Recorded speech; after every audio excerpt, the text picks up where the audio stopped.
It is story time, boys and girls. Now remember, we're learning about the zoo this week, okay? So we're going to read Froggy Plays Soccer. The author is Jonathan, and the illustrator is Frank.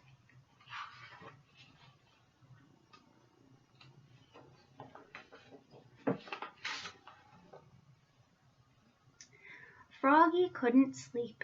He looked out the window. The full moon was rising. It looked like a soccer ball. "Tomorrow's the big game," he said out loud. "If we beat the Wild Things, we win the City Cup."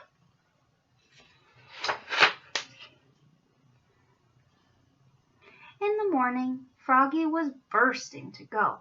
He pulled on his underwear, zap, tugged on his soccer shorts, zeep, snapped on his shin guards, snap, wiggled in his soccer shirt, zlim, pulled on his soccer socks, zoop, and put on his cleats, zup, zup.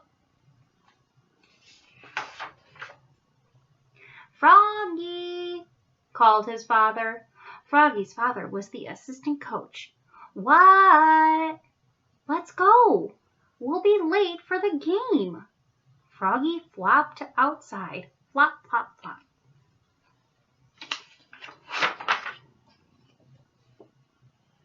"Remember," said Froggy's dad, "only the goalie can touch the ball, and you're not the goalie. Now repeat after me. Head it, boot it, knead it, shoot it, but don't use your hands." And Froggy sang, "Head it, boot it, knee it, shoot it, but don't use your hands," all the way to the soccer field.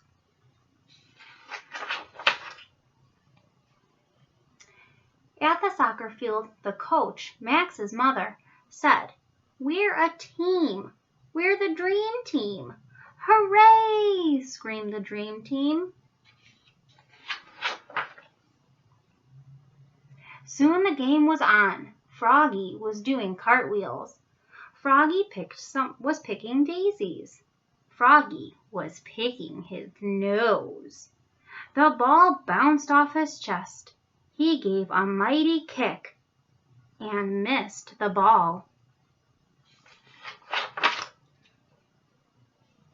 But Max trapped it and passed it to BJ, who slammed it right into the net.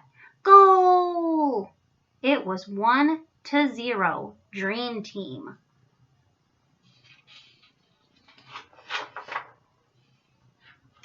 Again, the two teams faced off. The whistle blew. The Dream Team charged down the field toward the Wild Things. Froggy was tying his shoe. Froggy's dad was yelling, "Defense! Defense!" The ball hit Froggy in the head, bonk, and knocked him down. He was great at defense. At halftime, the Dream Team held the lead. "Now remember," said Froggy's dad, and they all chanted together, "Head it, boot it, knee it, shoot it, but don't use your hands." The whistle blew, and the second half started. A fly circled by. "Froggy!" called the coach. "What?" "Keep your eye on the flop." The ball smacked him in the eye. Froggy was mad now. The Wild Things were stampeding, and Matthew, the Dream Team's goalkeeper, was chasing the ball. Now the goal was unguarded. This was Froggy's chance. He leapfrogged over Travis. He leapfrogged over Matthew. He leapfrogged over the Wild Thing's forward, who was firing the ball. And what a save! Froggy caught it right before the net. But, he used his hands.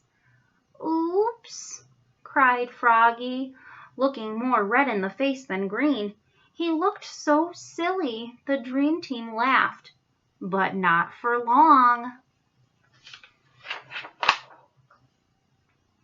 The penalty for using his hands was a free kick at the goal for the Wild Things. The Wild Things star forward kicked and scored.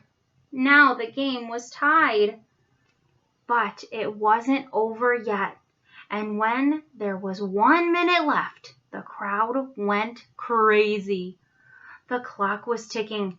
The ball was coming right toward Froggy.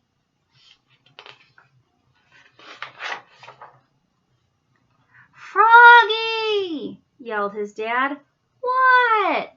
But Froggy knew what to do. He jammed his hands into his armpits. He stuffed them in his pockets. He stuck them in his mouth. Then he power kicked the ball so far down the field that it bounced over the goalie's head.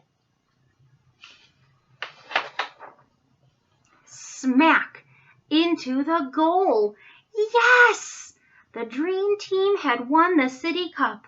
They shouted and danced, and Froggy sang, "Head it, boot it, knee it, shoot it, but don't use your hands." Except to slap high fives. Slap, slap, slap.